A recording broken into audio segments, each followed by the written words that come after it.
Boşuna dememişler büyük şeytan Amerika. Şimdi Orta Doğu'nun bütün fitnesini uyandıran ülke olarak tanınmış. Biz de bu şekilde onları tanıyoruz. Golan Tepeleri hiçbir zaman İsrail'in olmamış ve olamaz. Türkiye Cumhuriyeti başta olmak üzere İran, Suudi Arabistan, Mısır gibi devletlerin el ele verilmesi kaçınılmazdır. Bunlar olmazsa her birkaç ayda illaki bir yerlerden bir patlak verirler ve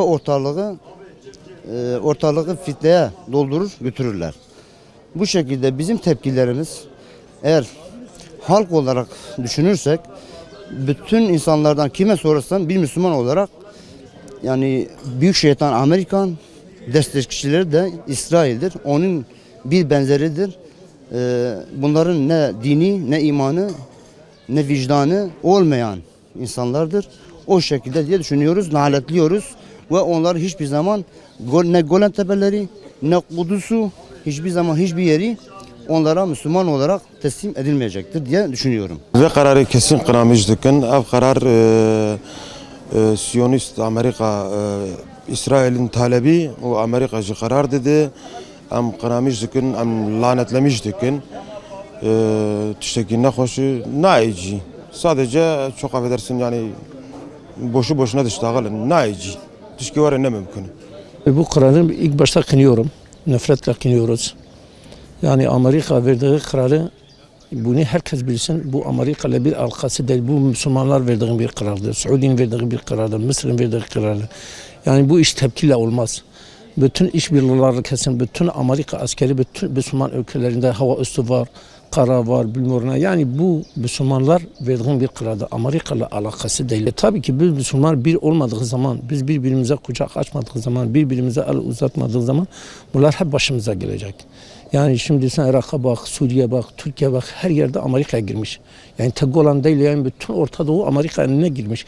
Yani bu hatta ilk baştan bizim Müslümanlar hatamızdır.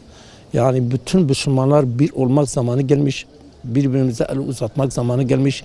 Yani ben bunu diyorum. Yani Suudi'ye bak, Mısır'a bak, bütün Arap ülkelerine bak. Hep bütün silah verdiği Amerika ile işbirliği yapıyorlar.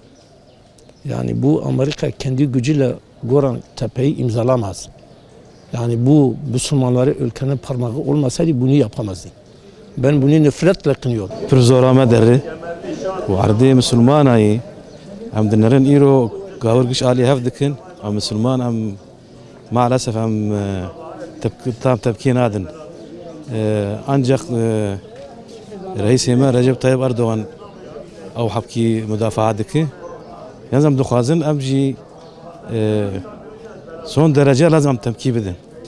Vantişta gavur ali hafdikun ve am tepki nadin.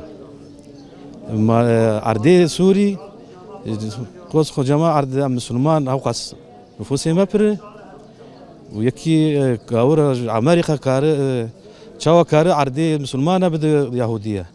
Vantişta am na'laddikun am kabul nakin am na'laddikun.